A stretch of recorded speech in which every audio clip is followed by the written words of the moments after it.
يا شفيعي يا رسول الله، أيها المختار فينا، زادنا الحب حنينا، جئتنا بالخير هينا، يا ختام المرسلين، يا حبيبي يا محمد.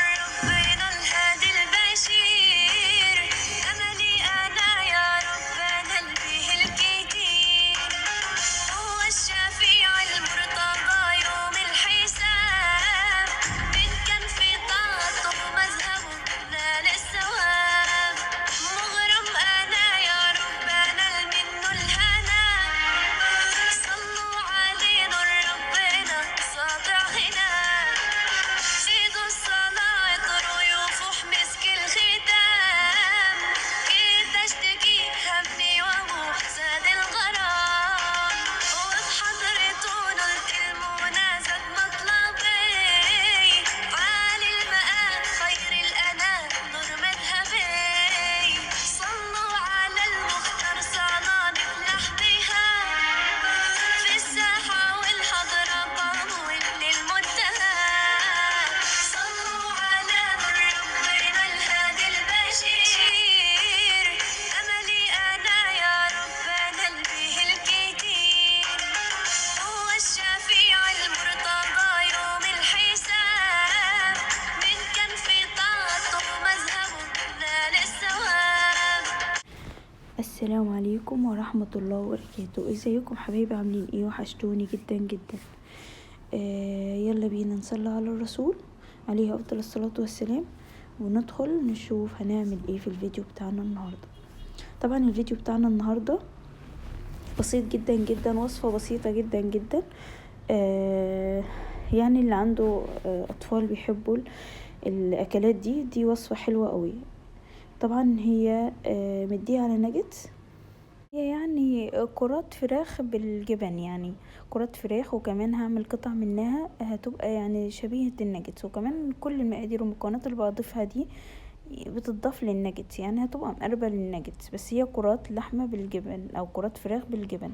وتعالوا بينا نشوف المكونات اللي هنضيفها على الفراخ بتاعتنا قبل الفرم. هي ايه المكونات اللي هنضيفها؟ معايا مكعب من المرق الماجي، ومعايا ربع معلقة صغيرة من البيكنج باودر، ممكن نستغنى عنها خالص، ومعايا معلقة كبيرة من بتاعة الأكل بتاعة الرز نشا ذرة طبعا. ومعايا هنا مكعب ماجي واحد، بس انا معايا 2، واحدة هستخدمه مع العيش التوست هفرمه مع التوست، وواحد هستخدمه مع الفراخ هفرمه مع الفراخ. هنحط المكعب الماجي كده، وطبعا مش هنضيف ملح، زي ما احنا عارفين ان الماجي بيكون الملح بتاعه زيادة شوية، فناخد بالنا، لان لو حطينا ملح وحطينا ماجي ممكن الملح بتاعه يكون طالح شوية، فناخد بالنا من الخطوة دي. طبعا هضيف زي ما قلت لكم ربع معلقة صغيرة من بيكنج باودر، ممكن نستغنى عنها خالص. ضفت كل المكونات زي ما انتم شايفين كده.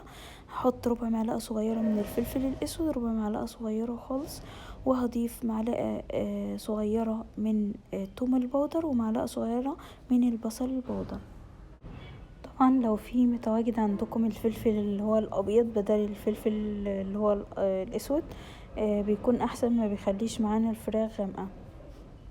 طبعا بناخد كل الكمية دي ونروح هنفرمها، وبعد ما بنفرمها طبعا بنفرمها ناعم شوية، يعني بنحاول ننعمها شوية. طبعا انا معايا هنا عيش كايزر، ممكن نضيف توست وممكن كايزر، يعني ممكن الوصفة كلها نستخدم فيها توست بس، وممكن نستخدم فيها الكايزر. طبعا انا قبل كده عملت الوصفة دي بتوست، يعني بدل ما افرم العيش الكايزر كده فرمت توست. طبعا مسكت التوست بتاعي الكايزر بتاعي كده، قشرت شلت القشرة اللي عليه كلها، وهبتدي ان احنا نفرمه كده. طبعا ما تضيفوش ملح عشان مرق الماجي بيكون ملحه زيادة شوية، خدوا بالكم من الخطوة دي. ممكن نضيف سنة صغيرة على حسب بقى ما انتوا الحاجة معاكم عايزة او لا، بس خدوا بالكم ان الماجي بيكون ملحه طالع. طبعا انا زي ما قلت لكم كده قشرت الكايزر وابتديت افرمه كده مع الفراخ بتاعتي. طبعا زي ما قلت لكم انا عملت الوصفة دي قبل كده، ضفت لها عيش توست، بس التوست انا هستخدمه بقى كفر، اللي هو بيقولوا عليه البانكو اللي عملته معكم قبل كده في فيديو. طريقة البانكو بتتعمل من التوست او من قلب الكايزر او من قلب الفينو على حسب يعني الحاجة دي. طبعا هبتدي ان انا اقشر العيش التوست معايا كده، اشيل يعني الجزء البني اللي فيه ده اللي هي القشرة، وابتدي ان انا اطحنه معايا في المطحنة عشان هستخدمه الكفر الخارجي. ممكن تستخدمه عادي بقسماط مطحون، او ممكن نستخدم رقائق الكورن فليكس، يعني اي كفر خارجي مش مشكلة. طبعا هنا بعد ما خلاص شلت الطبقة اللي هي على العيش التوست، ابتديت ان انا افرمه ونزلت عليه بمكعب من مرق الماجي. يبقى نزلنا بمكعب مرق ماجي على الفراخ اللي فرمناها، ونزلنا بمكعب مرق ماجي على التوست اللي طحناه. زي ما قلت لكم ممكن تستخدموا اي كفر انتم حابينه، ممكن تستخدموا فيجيتار، اي كفر انتم حابينه خارجي استخدموه. طبعا خلاص بعد ما طحنت التوست بتاعي او البانكو، يعني زي ما قلت لكم ليه كذا اسم. انا عملت معكم البانكو قبل كده ببواقي من الفينو والعيش الكايزر قبل كده في فيديو. طبعا خلاص كده ابتديت ان انا بعد ما خلص معايا التوست وفرمته، هنزل عليه بمعلقه نشا، او نزلت عليه بمعلقه نشا ذره، معلقه صغيره من النشا الذره.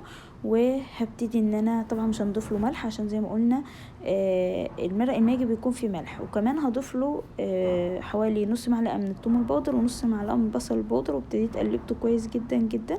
طبعا الماجي بنفرمه معاه وهو بيتفرم في المفرمه. خلاص ابتديت اشكل كده زي يعني جبت معايا زيت عشان اشكل بيه. لازم يكون الزيت ده متواجد معانا عشان الفراخ ما تلزقش معانا في ايدنا. ابتديت اعمل كده يعني قطع زي اللي بتيجي بتاعت الناجتس. ابتديت اعملها مربعات كده، وبرضو هعمل مربعات هحشيها جبنه، وهعمل كرات هحشيها جبنه. هنا جبت الجبنه بتاعتي وهبتدي ان انا احشي جزء بالجبنه. عندي الاولاد بيحبوها جدا جدا بالجبنه. هبتدي ان انا احشي يعني زي ما قلت لكم، زي ما تسموها ناجتس تسموها كرات بالجبنه، كرات الفراخ بالجبنه، يعني هي شبيهه للناجتس، يعني المقادير دي مقربه للناجتس. ابتديت اعمل كده مربعات منها شبيهه للقطع الناجتس، واحشيها من جبن الموتزاريلا الساده. ممكن تحشوها ميكس، ممكن تحشوها زي ما انتم حابين يعني. ابتديت اعمل كور كده وحشيتها من الجبنه. طبعا هخلص كل الكميه دي هعمل جزء زي ما قلت لكم كور، وهعمل جزء قطع مربعه كده، وهوريكم الشكل النهائي في الاخر ايه. وهنشوف كمان هنحضر ايه تاني هنستخدموه للفراخ بتاعتنا. خلاص كده اوريكم الكميه اللي عملتها. هنا كنت خلصت كل الكميه اللي كانت معايا. عمل معايا كمية حلوة، وده يعني زيادة عن الربع كيلو، حاجات بسيطة، جرامات بسيطة. هنا ابتديت كده جبت معايا احط النشا، مكنتش لسه حطيت النشا. هنا معايا التوست اللي انا فرمته، ضفت له كده معلقة النشا طبعا. وزي ما قلت لكم فرمنا معاه مكعب ماجي، وكنا حاطين عليه حوالي يعني اقل من نص معلقة توم باودر، ونص معلقة بصل باودر، يعني نص ممكن على حسب الكمية اللي معاكم، يعني اتصرفوا على حسب الكمية اللي معاكم. طبعا الفراخ بتاعتي بعد ما شكلتها اخدت الطبق حطيته في الفريزر لمدة 3 دقايق، وبعدين هخرجه وابتدي ان انا احطه في الخلطة اللي انا بعملها دي. هنا معايا حبة لبن، حوالي 3 معالق كبار من اللبن، معلقة الرز بتاعت الاكل، وهنزل عليهم ببيضة. طبعا هنزل عليهم بحبة فلفل اسود صغيرة جدا، وهضربهم كويس جدا. اهم حاجة ان احنا نضرب البيض واللبن كويس جدا عشان نحط فيه الفراخ بتاعتنا. وهنزل عليه بنقطتين من الخل. عايزة اقول لكم ان احنا نضربه كويس جدا البيض مع اللبن عشان ما يبقاش عامل معانا زي تكتلات كده. طبعا هبتدي ان انا بعد ما اضربه كده، طبعا الكميه دي اللي معايا كبيره جدا، البيض واللبن دي كميه كبيره جدا، يعني اتفضل منها كميه رمت كبيره جدا. يعني لو معاكم كميه اكبر من الفراخ دي، يعني حوالي نص كيلو فراخ، البيضه دي واللبن اللي حطيته ده يكفي معاكم نص كيلو من الفراخ، ويكفي كيلو كمان. يعني البيض واللبن ده يكفي معاكم كيلو من الفراخ. لو معاكم صدور فراخ وفرمتوها يكفي كيلو البيضه الواحده. هبتدي ان انا كده احطها في البيض واللبن، وابتدي بعد كده احطها في التوست او البقسماط او رقائق الكورن فليكس، بنطحنها ونضيف لها توابل ونعمل بيها، او الفيجيتار، يعني كل واحد على حسب ما هو حابب يعمل بايه. يعني في كفر يعني بانواعه كتيرة جدا، كل واحد بيبقى حابب الطعم ايه او يعمل بيه ايه. دي يعني في ايدكم انتم، ضيفوا الحاجة اللي انتم حابينها. بس كده هبتدي ان انا زي ما قلت لكم بحطها في البيض واللبن، وارجع بعد كده احطها في التوست المطحون. طبعا هعمل كل الكمية وارجع لكم علشان ما اطولش عليكم في الفيديو. هنرجع مع بعض واحنا بنقليها. طبعا مش هعمل الكمية كلها معاكم علشان الفيديو بس ما يطولش معاكم. ارتوي بالحب قلبي، حبي خير رسل ربي، من به أبصرت دربي، يا شفيعي يا رسول الله، أيها المختار فينا، زادنا الحب حنينا، جئتنا بالخير هنا، يا ختام المرسلين.